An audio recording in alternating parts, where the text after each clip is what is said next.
तपस्या करते और तपस्या करते हैं, फिर यज्ञ करते हैं, फिर हवन करते हैं और इस हवन से सिस्टमैटिक यज्ञ से देश में सुरक्षा आती। और जैसे रामकृष्ण परमहंस मठ है, 40 ठो मठ है वहाँ, तो उस सब मठ जो है, ऑल दोज मठ्स व्हाट दे डिड, तपस्या करते हैं, देवी को सिद्ध करते हैं। फिर जो पॉलिटिकल फिगर होती है, यहाँ तक कि अब्दुल कलाम जी भी रामकृष्ण परमहंस मठ से ही गाइडेड। स्वामी विवेकानंद जैसा विद्वान भक्त, रामकृष्ण परमहंस जैसा भक्त वहाँ जन्म ले और वहाँ बहुत सारे लोग तपस्वी जो समाधस्थ पुरुष होते हैं वो लोग जन्म लेते और उस जन्म से ही, जन्म लेने से वो लोग तपस्या करते हैं, देश को बचाते हैं, मातृभूमि की रक्षा करते हैं।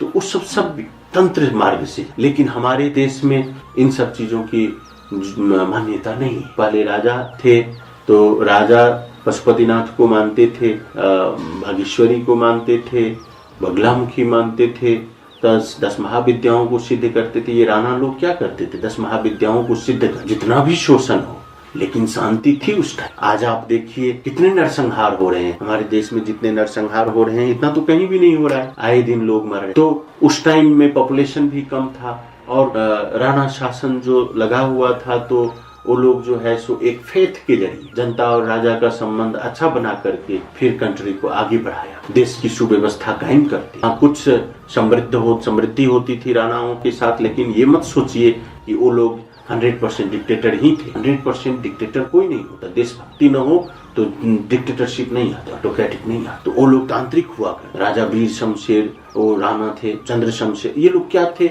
पूजा पाठ करते थे, देवी के भक्त हुआ और उससे शक्तियां लेकर के पूरा देश में राज्य कर, सबके ऊपर में समान भावें रहा करती, समानता से देखते थे, सब उसको अच्छा से देखते थे। अब राजा और प्रजा की सुंदर संबंध हुआ करते थे। आज देखिए बर्निंग ऑफ मधेश, तो बर्निंग ऑफ मधेश आती कहाँ से, इनको स्वतंत्रता चाहिए, लेकिन राजा यदि होता तो ये प्रॉब्लम्स नहीं आती। सब राजा को मान, आज डेमोक्रेसी है, कम से कम राजा विद्वान हुआ करते थे, पढ़े लिखे होते थे, साइंटिस्ट होते थे। आप दीपेंद्र दरबार में जाइए तो वो अपना त्रिभुवन का जो पर्सनल दरबार था उसमें एक प्रयोगशाला की, एक रूम, एक कक्ष प्रयोगशाला जिसमें केमिकल्स वगैरह को मिला करके वो नए नए फार्मूला निकाला करते थे, त्रिभुवन वीर विक्रम शाह। वैसे ही महेंद्र थे, वो भी केमिकल्स और पढ़ते थे, वो लोग पढ़ा करते थे, हर समय पढ़ते और छद्मवेश में जाते थे, गांव जाते थे वेश चेंज करके और पता लगाते थे कि हमारे गरीब जनता जो है सो सुखी है कि नहीं, सबके घर में चूल्हा जलता है कि नहीं। सब राजा को श्रद्धा से देखा करते थे, प्रेम से देखा करते थे, उनको मानते थे, माया करते। तो देश में कभी कोई आदमी मरता नहीं। एक आदमी यदि कहीं मरा तो रेडियो नेपाल फूकता रहता था कि फलानो ठाव में फलानो मंचिल है, फलानो। एक डंडे के भर पे पुलिस बहुत सारे दूर दराज से चोर को पकड़ गए, अभी बंदूक के भर से भी नहीं। ये कैसा आ जाए? पहले किसी भी चीज की कमी नहीं हुआ करती थी। भारत सरकार के साथ रिलेशन सबको अच्छा, चाइना के साथ अच्छा रिलेशन, यहाँ तक कि महेंद्र ने नेपाली रुपया और भारतीय रुपया दोनों को एक कर, भारू रुपया और नेपाली रुपया दोनों लाई एक कर, अहिले कति छ 1.6 इज इक्वल टू 1। 1 रुपया 60 पैसा नेपाली रुपया बराबर 1 रुपया भारू। पहिला 1 रुपया नेपाली इज इक्वल टू 1 रुपया भारू। त राजाले बनाए। आज हामी कहाँ के छ, पंचायती व्यवस्था में कितने इंडस्ट्री थे आप देखिए, और इतने इंडस्ट्री थे कि उनकी अपनी स्व उत्पादन होती थी और देश उस स्व उत्पादन से चला कर। आज देश क्या चीज से, डेमोक्रेसी आने के बाद चलता, राजस्व से। इसकी अपनी कोई स्व उत्पादन है। एक साइकिल मैन्युफैक्चर नहीं कर पाता है, हथौड़ा कपड़ा उद्योग थियो, बांसवाड़ी जूता था, हिमाल सीमेंट था, गाय घाट गैड़ा सीमेंट था, जूट फैक्ट्री थी। तो ये सभी फैक्ट्रियां जो गवर्नमेंट की थी वो सबको राजनेताओं ने, जो बाद में डेमोक्रेटिक राजनेता है, वो अपने जीएमओ को रखा हो और इससे जो है सो डेमोक्रेसी पॉल्यूटेड हो गया और देश का अर्थतंत्र सिर्फ राजस्व और डोनेशन पे आने हो माने निर्धारित। राज्य की सुव्यवस्था, गोपनीयता, जितने भी आईएनजीओ वगैरह थे यहाँ काम किए, खाने पानी प्रचार प्रसार, खाने पानी के लिए, इंफ्रास्ट्रक्चर के लिए। तो ये लोग यहाँ कोई डेवलपमेंट करने आईएनजीओ वगैरह नहीं आए। ये जितने आईएनजीओ आए, जैसे आपका जीटीजेड वगैरह हुआ, जायका हुआ और ये वाटर सप्लाई फंड बोर्ड हुआ, ये जितने हैं ये सब यहाँ के एथनिक ग्रुप्स क्या है, नेपाल में कौन कौन सा खानी है, क्या है, माने that things was invented by those INGOs, international non government organisation, through NGO non government organisation के माध्यम से आईएनजीओ जो है सो सभी डाटा जो है सो अमेरिका लेकर के गया, जहां जिस जर्मनी लेकर गया, जिस कंट्री का जो INGO था वो सब नेपाल की डाटाएं लेकर, इसकी अपनी कोई गोपनीयता नहीं रही। और इसीलिए ये क्या हो गया, इंटरनेशनल फोरम ऑफ पॉलिटिक्स। आज देखिए मधेश के नाम पे न जाने कितने प्रॉब्लम्स हैं नेपाल में। आप देखिए गैसेस वगैरह हुए, पेट्रोल हुए, डीजल्स हुए, आप ही कहते हैं कुछ भी नहीं मिल रहा है। और ओली साहब यहाँ की जो पॉलिटिकल तंत्र है अपनी बातें लगाते हैं। क्यों लगाते हैं? क्योंकि ये लोग पढ़े लिखे नहीं। This people are not literate how to control the nation, how to control. देशभक्ति क्या रहेगी जब पढ़े लिखे आप में योग्यता नहीं है? तो आप कैसे देशभक्ति? विशुद्ध संघ आप चलाएंगे, आप में योग्यता नहीं, कैसे चलाइएगा? अब विशुद्ध संघ चलाएंगे, अब मुझ में बोलने की कैपेसिटी में हो, मेरा क्लासेज अच्छा ना लगे। आप देखिए, मैं कोई भी चीज रिपीट नहीं कर रहा हूँ, हर एक दिन एक नया चीज आपको दे रहे हैं। रिपीट सिर्फ इतना करता हूँ, स्वामी जी की फॉर्मूला है, understanding of the head, responsibility of the soldier, honesty in the heart. यदि ये 3 चीजें आ जाएं तो कोई प्रॉब्लम ही नहीं। लेकिन क्या होता है कि कंट्री या कोई ह्यूमन बीइंग्स जो पावर में होते हैं, वो लोग क्या करते हैं कि आपको प्रॉब्लम क्रिएट कर दे, प्रॉब्लम को सॉल्यूशन में नहीं।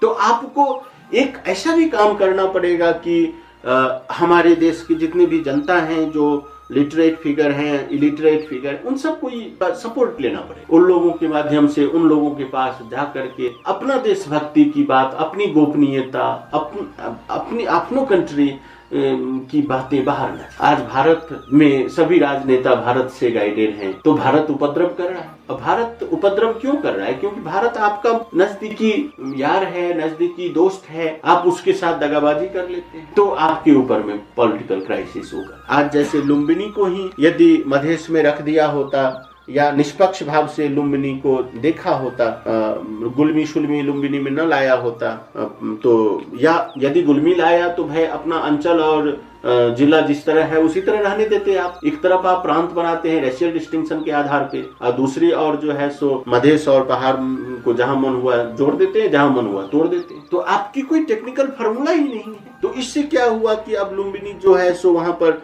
अब मान लीजिए जापान की अपनी मोनेस्ट्री है, उसके बाद चाइनाज मोनेस्ट्रीज है, उसके बाद मलेशियन मोनेस्ट्रीज है। तो ये जितने मोनेस्ट्रीज है कंट्री के कम से कम नहीं कुछ तो 50 कंट्री का मोनेस्ट्री, बुद्धिस्ट कंट्री। अब ये लोग क्या करेंगे वहां पर जो है सो अपनी जासूसी तंत्र लगे, स्पाई रखेंगे मोनेस्ट्रीज के। अब उस मोनेस्ट्रीज में आपने प्लीज लोग नहीं जा सकते हैं, आपका गार्ड वहां नहीं रहेगा, आपकी मिलिट्री सिस्टम वहां पर नहीं लग सकती। वो अपनी माने जहाज से, वहां पर एयरपोर्ट है, अपने जहाज से जासूसों को लाएंगे, उसमें ठूसेंगे और वहां से फिर वो लोग जो है सो पता नहीं क्या करेंगे, सुरंग खोद करके कहीं जाएंगे या कुछ करेंगे, कैसे वेश बदल कर जाएंगे। ओपन बॉर्डर है तो भारत सरकार को इससे टेंशन होगा कि नहीं? तो आप क्या कर रहे हैं? आपके लिए तो भारत सरकार हर समय डोनेशन देता है, आपको भला करता है, ये करता है, वो करता है, तो आप जो है सो हेल्प लेने वक्त में मजा से ले लेते हैं। और जब उसका प्रॉब्लम बढ़ने लगता है तो आप उसको प्रॉब्लम को बढ़ा देते हैं। आपका भी दायित्व है कि आप उसका प्रॉब्लम को सॉल्व करें। ये बातें आप लोगों ने नहीं सोचा कि कितने मोनेस्ट्रीज लुम्बिनी में है। लुम्बिनी को ठीक है, आपने गुलमी शुलमी जो किया, you did, it's okay, there is no problems of Indians and others people. लेकिन कितना मोनेस्ट्रीज है वहां और कितने देशों की पॉलिटिक्स हो। मोनेस्ट्रीज तो नाम के लिए, लेकिन पॉलिटिक्स तो चल सकती है, नहीं भी चल सकती है लेकिन चल सकती है। आप क्या कीजिएगा? What you will. तो इसीलिए इंडिया उस तत्व पे राजी नहीं हो रहा है। आज हिंदू राष्ट्र था, एक किंग थी, कम से कम यार सिरोमोनियल किंग तो रखो। क्या बुरा किया था किंग ने? उसने कंस्ट्रक्शन की थी, आपने उसका डिस्ट्रक्शन कर दिया। किंग ने कंस्ट्रक्शन किया था, उसका अपना फैमिली था यार। उसके जमाना में कोई आदमी नहीं मरता, सभी राज्य सुरक्षित, लिटरेसी कंटिन्यू बढ़ रही थी, समाज व्यवस्थित था, सब श्रद्धा से देखता था। आज 50 लाख पॉपुलेशन काठमांडू का है, कितने पॉल्यूटेड है ये जगह। उस टाइम में 1 लाख से 4 लाख पंचायती काल का अंत समय तक जो है 2036 साल में 1 लाख पॉपुलेशन थी, 2046 साल में 4 lakh population. The man was talking about that the 4 lakh population of Kathmandu. Nowadays there is 52 lakh population in Kathmandu. तो क्या चीज में वृद्धि हुई? वृद्धि हुआ,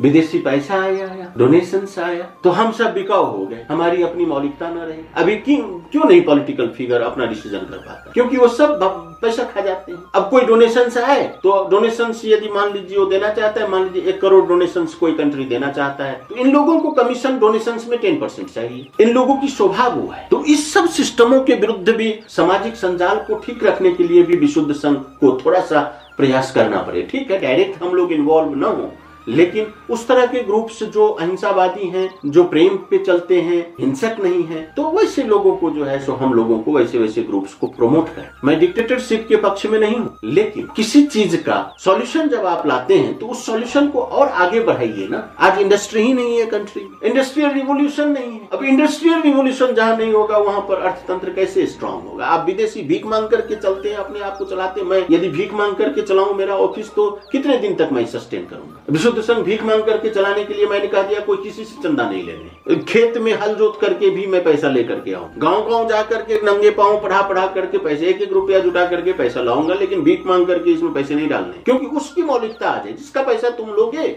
उसकी मौलिकता तुम्हारे यहाँ हमारे संस्था में आएगी और वो अपनी बात लगाएगा, हमारी बात लगने नहीं देगा। डोनेशन लेने से ये अत्यधिक प्रॉब्लम हो, तो हम क्या करते हैं, प्रोडक्ट सेल करते हैं और हम वैश्य बन जाते, हम बिजनेसमैन बन जाते, और उस बिजनेस को हम जो है सो पूरा कौम के लिए, पूरा संघ के लिए यूज करते। तो यही तो किंग लोग करते थे, उसका अपना प्रॉपर्टी ही नहीं होता। अब नारायण हिटीराज दरबार में आप जाइए तो किंग वीरेंद्र कैसे रहते थे आपको दिखाई दिया होगा, वो कितना सिंपल था, कुछ था वहाँ। अब उसकी हत्या हो गई, अब कैसे हत्या हुई ये बात हम लोगों को भी नहीं मालूम है। अब ये ज्ञानेंद्र साहब ने कराया या किसने कराया, माओवादियों ने कराया या विदेशी किसी गुप्तचरों ने कराया, क्या किया, या दीपेंद्र ने ही सबको शूट कर दिया? तो ये सब एक इन्वेस्टिगेशन है जो करनी चाहिए थी कंट्री को। कंट्री इंडिपेंडेंट नहीं था, वो इसीलिए नहीं कर पाए। इंडिपेंडेंट बाहर से इंडिपेंडेंट है कंट्री, भीतर से इंडिपेंडेंट नहीं है। आप सबसे पैसे लेते हैं तो पैसे लीजिएगा तो आप डिपेंडेंट हो गए। आप डिपेंडेंट हो गए तो आप कोई कहेगा कि भाई तुम मुझसे पैसे इस चीज को दबा दो, इसका इन्वेस्टिगेशन न करो। तो राज दरबार हत्याकांड की इन्वेस्टिगेशन नहीं, कोई डेमोक्रेटिक लीडर इसके बारे में कुछ पूछा? गिरिजा प्रसाद कोइराला चिल्लाया? कोई भी नहीं चिल्लाया। क्यों?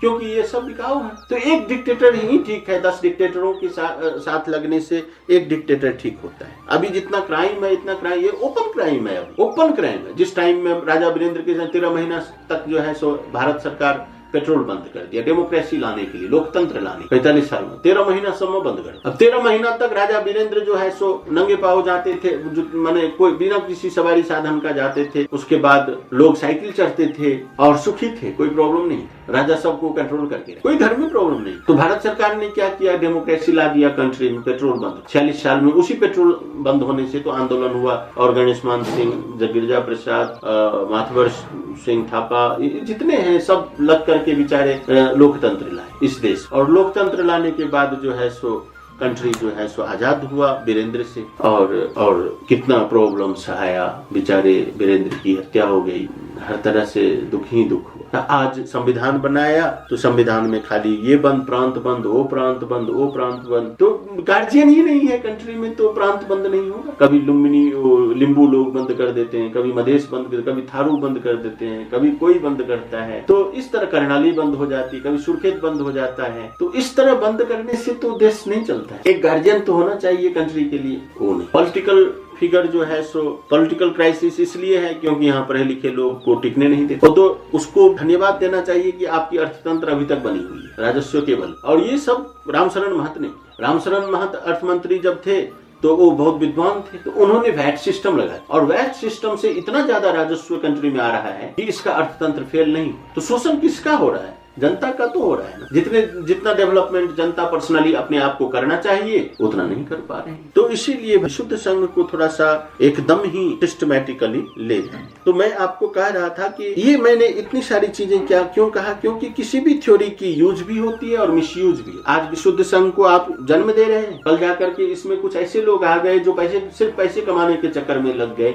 तो संघ कोलैप्स हो जाए। स्वामी जी ने पहले चरित्र निर्माण संघ खोले जिसका प्रेसिडेंट अभी भी प्राण मूर्ति जी है और कुछ लोग उनके साथ हैं, यहाँ का समाज है जो स्वामी जी से गाइडेड थे, लेकिन उस संघ को यूज नहीं कर पाए ये लोग और मिसयूज कर दिए। मैं नहीं उन लोगों को दोष देता हूँ, लेकिन जितना आगे बढ़ना चाहिए, मैं भी महासचिव होकर 5 वर्ष रहा लेकिन वो लोग काम ही नहीं। तो इतनी सारे प्रॉब्लम्स है। अब उन लोगों को भी मान लीजिए कोई पैसा देता है, कोई डोनेशन देता है संघ में, तो उन लोगों को भी पैसा चाहिए, पर्सनल पैसा। ये प्रॉब्लम, जब संघ में ये प्रॉब्लम है तो पूरा कंट्री में ये प्रॉब्लम क्यों नहीं? तो यहाँ की मानसिकता ही यही। पहिला त हामी लिटरेट जति पनि लिटरेट फिगर्स छ यहाँ, उहाँहरूलाई हामीले मेम्बरशिप बनाउने, उहाँहरूलाई पहिला टिच गर्ने। जसरी तपाईँ मबाट टिचिङ लिइराख्नु भएको छ त्यसरी नै टिचिङ लिनुपर्छ। कि स्पिरिचुअलिजम कुरा होइन, स्पिरिचुअलिजम एउटा साइन्स हो, यसलाई हामी प्रमोट गर्ने हो साइन्स एन्ड टेक्नोलोजीको आधारमा र यसको चाहिँ एउटा टिम बनाउनु पर्छ। टिम बनाएर त्यो टिमलाई पुरा वर्ल्डमा, पुरा नेपालमा चाहिँ बढाउनु पर्छ। सबै राजनेताहरूसँग कुरा गर्नुपर्छ, उहाँहरूलाई पनि ट्रेनिङ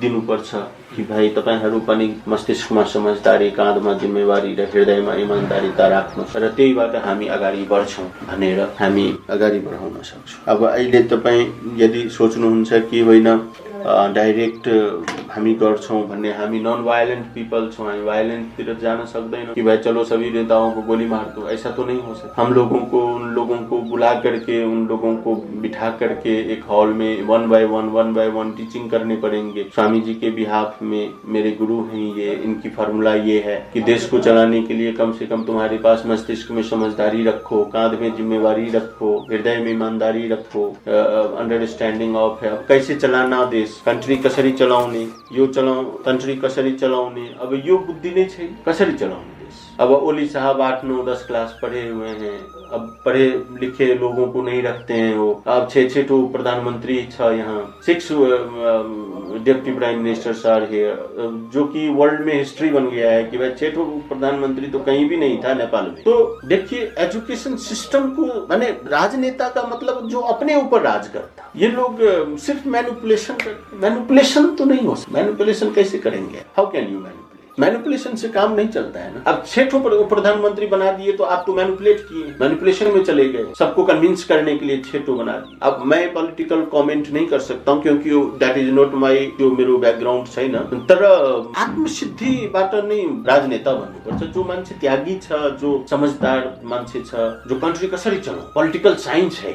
अब पॉलिटिकल साइंस को जब तक जो आदमी पढ़ा नहीं, जो आदमी पॉलिटिकल साइंस ही नहीं पढ़ा है, उस आदमी को आप यदि लीडर्स बना देते तो कैसे लीड करेगा country? The power on the hands of ignorance is poison. मूर्ख के हाथ में यदि सत्ता चला जाए तो बहुत ही विषाक्त हो जाती है। तो मस्तिष्कमा समझदारी लिने, त्यसपछि मेरो देश हो, यो देशलाई कसरी तपाईं डेभलप गर्नु। जस्तै तपाईं कमिसन खानुहुन्छ या घुस खानुहुन्छ परिवारलाई पोषण गर्न, या तपाईं आफ्नो खेतमा अनाज जो बोल्नुहुन्छ त्यहाँबाट धान आउँछ, गेहूं आउँछ, हामी कपडाको दुकान खोल्छौं, यो गर्छौं त्यो गर्छौं, जसरी गर्छौं, पढाउँछौं लेखाउँछौं, त्यहाँबाट पैसा कमाउँछौं, परिवारलाई पालन पोषण गर्छौं। तो एउटा responsibility on the soldier for the survival of the family छ नि, to earn money for the survival of the family. तो ये जो हमारे अंदर में जो ये भावनाएं हैं कि हम अपने परिवार को पालन पोषण, यहाँ तक कि परिवार के लिए, अपने बच्चों के लिए हम लोग करोड़ों रुपया घपला करते हैं। तो ये जो घपला करते हैं, तो घपला हम लोग क्यों करते? क्योंकि हमें परिवार के स्वार्थ, रिस्पॉन्सिबिलिटी ऑन द सोल्जर वहाँ है। तो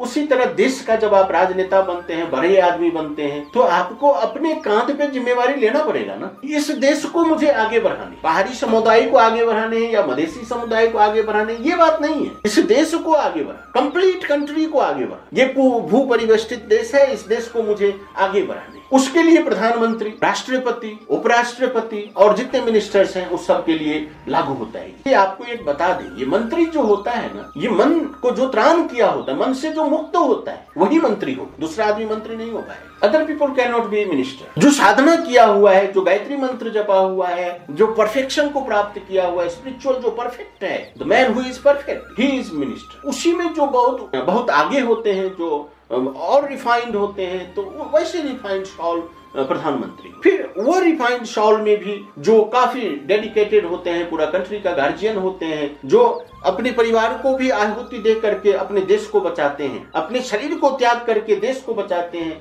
जो देश के लिए अपने आप को आहुति दे देते हैं। देने वाला जो शख्स होता है, जो अपने ऊपर डिक्टेटरशिप लागू करता है, उसको राजा कहते हैं। राजा का मतलब ये नहीं होता दूसरे के ऊपर में राज। राजा का मतलब होता है कि आप अपने ऊपर राज करते हैं, आप अपने ऊपर राज करते हैं।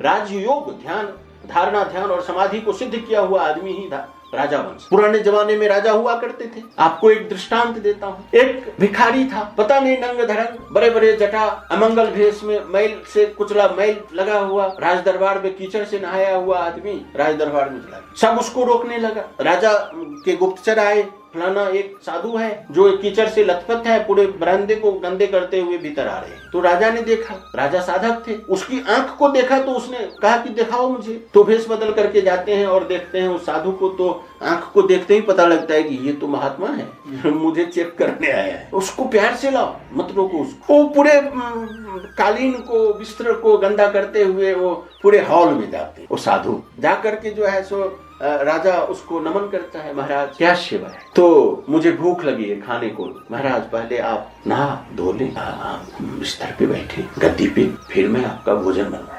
तो पानी तालाब कहाँ है? वो तालाब दिखाई दियो, नहायो खूब मल मुल करके सफा करियो, आप फिर नंगे आए गद्दी में बसे। बहुत सारे पकवान आयो, बहुत पकवान आया, बहुत सारे मांस मदिरा दिया, जो कुछ भी दिया। साधु कुछ खाता नहीं, कुछ भी नहीं खाता साधु, ऐसे देख करके बैठा हुआ है। अब मंत्री चिंतित, प्रधानमंत्री चिंतित, देश की जनता चिंतित, रानियां चिंतित, दासियां चिंतित, सभी चिंतित हो गए कि यार अब करने क्या है, कैसे आगे बढ़ना। अब ये साधु भूखा मर जाएगा, यहाँ हमारा देश में अनिकाल पड़ जाएगी, अकाल पड़ जाएगा, यहाँ पानी नहीं पड़ेगा, कितनी बड़ी हमें श्राप लगेगी। ये तो महात्मा है, इतना बड़ा बड़ा जटाए हैं। राजा स्वयं विनती करते, पांव पकड़ करके छूते हैं, प्रभु भोजन तो कीजिए। कोई भोजन नहीं करा पाया उससे। तो राजा को गुस्सा है, तलवार निकाला, मैं से मूंछ पे ताव दी, गर्दन काट दूंगा नहीं तो भोजन कर, मेरे राज्य में तुमको भोजन करना पड़ेगा। साधु ने कहा महाराज मुझे भूख लगी है, लेकिन मुझे भोजन करने की इच्छा नहीं होती, अब क्या?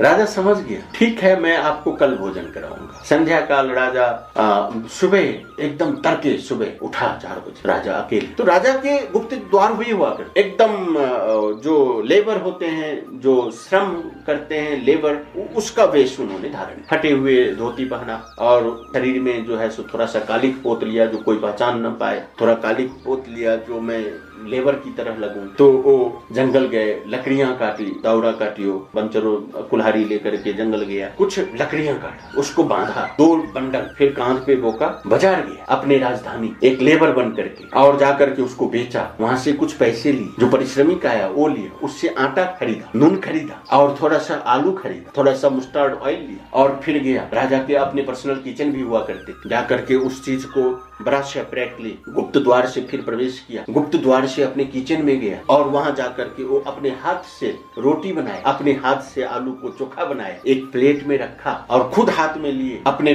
सिंहासन के पास जाकर के जहाँ बैठे थे साधु, उसको दिया। 4 रोटी थी, 4 रोटी एक ही बार में खा गया, आलू जितना था सब खा गया। और है? पूछता है राजा से, महाराज अब नहीं है, अब कल मिलेगा। मुझे बहुत मजा आया, आज मुझे भूख थोड़ा सा तृप्त हुआ, महाराज आप शयन करें। तो वो जो बाबा जी थे वो शयन क्या करते, वो तो तपस्या करते थे, अपने कक्ष में गए और जो गद्दी उद्दी था सबको छोड़ करके नीचे मिट्टी पे बैठ करके पद्मासन लगाकर ध्यान में चले गए। दूसरे रोज फिर राजा ने यही कहा, 7 रोज तक वो साधु वहां रहा और 7वें रोज वो साधु कहता है अब हम जाएंगे। राजा विदाई देता है, हीरा जवाहरात वस्त्र आभूषण उस बाबा जी के लिए, 7 बैलगाड़ियां उनके पीछे हीरा जवाहरातों और सोने चांदी को लगा, और मंत्रियों को कहा देखो ये शिक्षा है, तुम सीखो इससे, जाकर देखो ये क्या करता है। बीच जंगल में साधु ले गया उस सब चीजों को, और वहां पर जितने मंत्री थे सब बाहर से दूर से उनको वॉच कर रहे थे, देख रहे, और जितने लेबर्स वगैरह थे, दास दासियां थी जो उनके सब ले जा रहे थे सोने चांदी, वो सब जंगल में गया। उसने सबको कहा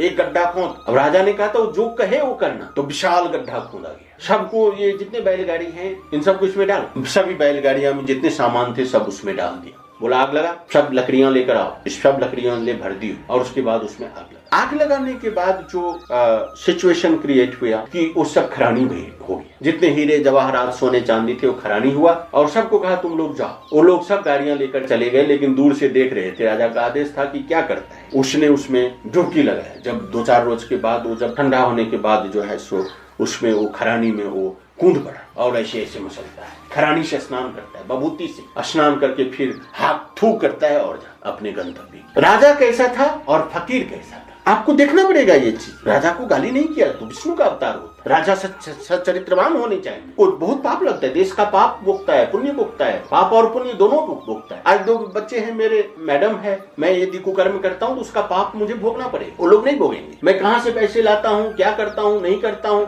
इसका दोष उनको नहीं लगेगा, वो मुझे लगेगा। देखिए, राजा एक गार्जियन है, धर्म के तहत वो काम करता है, उसको हटा देने से आज कितनी विपत्ति आई देश में, देख लीजिए आप। तो इसीलिए मैं नहीं कहता कि देश में राजा आनी चाहिए या नहीं आनी चाहिए, क्या होना चाहिए। मैं ये कहता हूँ कि मस्तिष्क में समझदारी रखना जरूरी है। कैसे आप चलाएं, आप योग्य हैं, you have to check yourself, can you, are you capable to hold the nation? If you are capable to hold the nation, you are allowed to become a prime minister. Otherwise, don't go there. You will demolish the nation. Any ministership, if you are accepting, you must check yourself that are you capable to hold the nation? आपूर्ति मंत्री, रक्षा मंत्री, अर्थ मंत्री, तो आप जानते हैं उस चीज को कि नहीं जानते? यदि नहीं जानते हैं तो उस चेयर में मत बैठो। आप जानते हैं तो बैठ जाइए। तो मस्तिष्क में समझदारी भाई, तो आप देश ले भला करना, देश को जनता तब बाटे सुखी हो। आपूर्ति मंत्री, कोई भी मंत्री। अब आप नेक्स्ट स्टेज में आइए, रिस्पॉन्सिबिलिटी ऑन द सोल्जर। ये मेरा देश है, मैं इस देश को संभालूंगा और मेरे देश की जनता कहीं पर भी भूखे न मरे, कोई कमी कमजोरी इनमें न रहे, इनकी एजुकेशन सिस्टम खराब न हो, पूरा देश को सुख और सुख शांति और समृद्धि के साथ ले चलें आगे। ये रिस्पॉन्सिबिलिटी ऑन द सोल्जर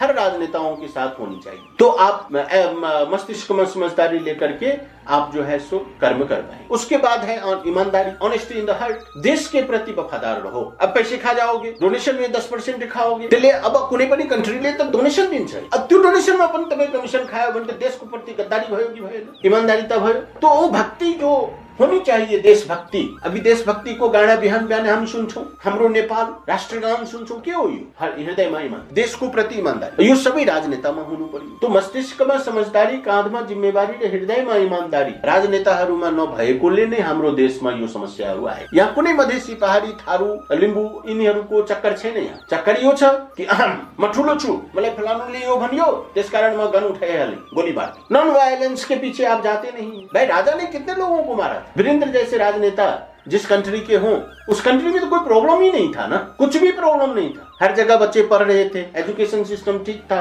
सब कुछ ठीक ठाक चल रहा था। अब आप आए, उसे भी बर्बाद किया, खुद भी बर्बाद कर दिया देश। तो एक गंदे मछली पूरे तालाब को गंदी कर। तो कुछ गंदे नेता जो हैं, लोफर लोग, वो पूरे देश को बर्बाद कर। आज जिस मधेश को ये लोग गाली करते हैं, नारायण बिजुक्छे 10 वर्ष प्रवासी जीवन व्यतीत, देश निकाला कर दिया है, वो भाग गए। दरभंगा में 10 वर्ष बैठा है, मधेश के गाँव में बैठा है। उसको जितना मधेसी बोलने आता है, मैथिली बोलता है जितना अच्छा, उतना तो हम लोग भी नहीं बोलते। इतना सुंदर मैथिली नारायण बिजुक्छे और नमक कीपा को अध्यक्ष हो, राजविराज में बैठा हुआ है। उसको सप्तरी का कौन सा गाँव पता नहीं, छुप छुप करके लुक लुक करके बैठ। तो उस टाइम में मधेश उसको प्रोटेक्ट किया। आज जब मधेश अपनी स्वायत्तता को ढूंढता है, अपने अधिकार को ढूंढता है, तो ये लोग सुनते नहीं। मधेश में क्या मधेसी है, पहाड़ी नहीं है। यदि काठमांडू में 50% मधेसी और 50% पहाड़ी है, तो मधेश में भी 50% पहाड़ी है, 50% मधेसी। तो क्या मधेश कर रहा है? पहाड़ी नहीं है। विराटनगर में पहाड़ी नहीं है, राजविराज में पहाड़ी नहीं है, गांव गांव में पहाड़ी नहीं है, हर जगह पहाड़ी। आप जाइए, उपाध्याय लोग हैं वहाँ, लिंबू लोग, जितने ये सड़क के किनारे आप देखिए भरे हुए हैं पहाड़ियों से। पश्चिम जाओ तो पहाड़ियों में ही है, नेपालगंज में जाओ, गाँव गाँव में, दी गाँव, सी गाँव, पी गाँव,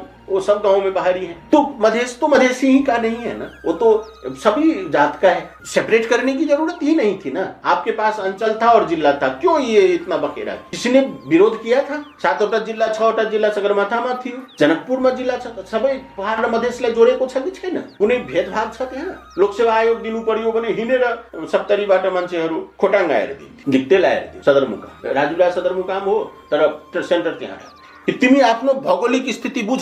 तराईमा बस्छ, सुगम छ भने तिमी पहाडको पनि कुरा बुझ कि पहाडीहरू कस्तो छन्। यहाँ सबैले एक अर्कासँग मिलेर 4 वर्ण 36 जातको फुलबारी, त्यसले फुलबारी बनायो, यिनीहरूले सुलबारी बनाइदियो। तो सुलबारी बनाएपछि काम हुन्छ, बर्बाद कर दियो। आजादी के नाम पे पूरे देश को बर्बाद। अब देखिए हम लोगों को भी परेशानी, कैसे बढ़ाएंगे विशुद्ध संघ को? नेपालै बन्द छ भने अब विशुद्ध संघलाई अगाडि बढाउने कहाँ? एक ठाउँबाट अर्को ठाउँमा जानै सकिँदैन। तो आपको क्या करने हैं कि जितने भी बड़े बड़े राजनेता हैं जो प्रीत हैं इस देश, उन सबको इकट्ठा करने, सबको मेंबरशिप देनी, उन सबको कन्विंस करने हैं अबाउट द नॉन वायलेंस, जो गांधी ने किया। उन लोगों को हमारे देश की विभूतियों के बारे में बताने हैं, जो ये लोग भूल चुके हैं। मार्क्स और लेनिन की बातें करते हैं, उसकी टोपी लगाते हैं, उसकी संस्कार से संस्कारित हो रहे हैं, जो कि हमारी विभूतियों थे। बालकृष्ण सम था, कहाँ गया? लेखनाथ पौडेल थे, देवकोटा जी थे, इतने बड़े बड़े जो लिटरेचर साहित्यकार लोग थे, उन लोगों को मार दिया इन लोगों ने। वो क्या विभूति नहीं थे? डॉक्टर प्रपन्नाचारी विभूति नहीं है इस देश? कहाँ गया उन लोगों की लिटरेचर? सिर्फ किताबें में बच्चे पढ़े, राजनेता नहीं पढ़नी चाहिए इन सब उन सब चीजों को लाइए आप डेस्क पे। हमारी कितनी विभूतियां हैं, विशुद्ध संघ को इकट्ठा करना होता। कितने बड़े बड़े साहित्यकार थे, विमल बीका जैसे साहित्यकार का आप किताब पढ़े, आप देखो मुना मदन, आंख से आंसू नहीं झरेंगे आपको। जो मुना मदन पढ़ेगा वो देश के विरुद्ध कभी नहीं जाए, चाहे वो मधेसी हो, पहाड़ी हो, थारू हो, जो भी हो। गुंडागर्दी करने से देश चलती है? देख लीजिए आपका देश का हालत। अभी भी भारत में, चाइना में, जापान में देशभक्ति इतनी ज्यादा वो है कि आप बिलीव नहीं करें। आप भारत जाइए, सारा आदमी जब झंडा के विरुद्ध में बोलता है, कोई अपने झंडा के विरुद्ध में कोई बोलता है, वहां की अपनी संस्कृति के विरुद्ध में कोई नहीं बोलता। तो ये बात है भक्ति जी की आपको कोई चीज एक, Rome was not built in a day, it took 700 years, it took 700 years, Rome was built 700 years लगा रोम को बनने में। तब आज रोम में बहुत सारे पिरामिड्स में एक पागल आदमी को यदि पिरामिड्स का जो टॉप वहां से एक घंटी गिरा और जो पॉइंट आती है वहां खड़ा कर दो तो पागल ठीक हो जाएगा। ऐसे पिरामिड्स हैं, ऐसे स्ट्रक्चर बनाया गया है। हम लोग कुछ नहीं कर पाते हैं, हम अपनी बस बातें लगाते हैं, अपनी बात करते हैं। तो इसीलिए बहुत सारे राजनेताओं को आपको लेकर के चलना पड़ेगा।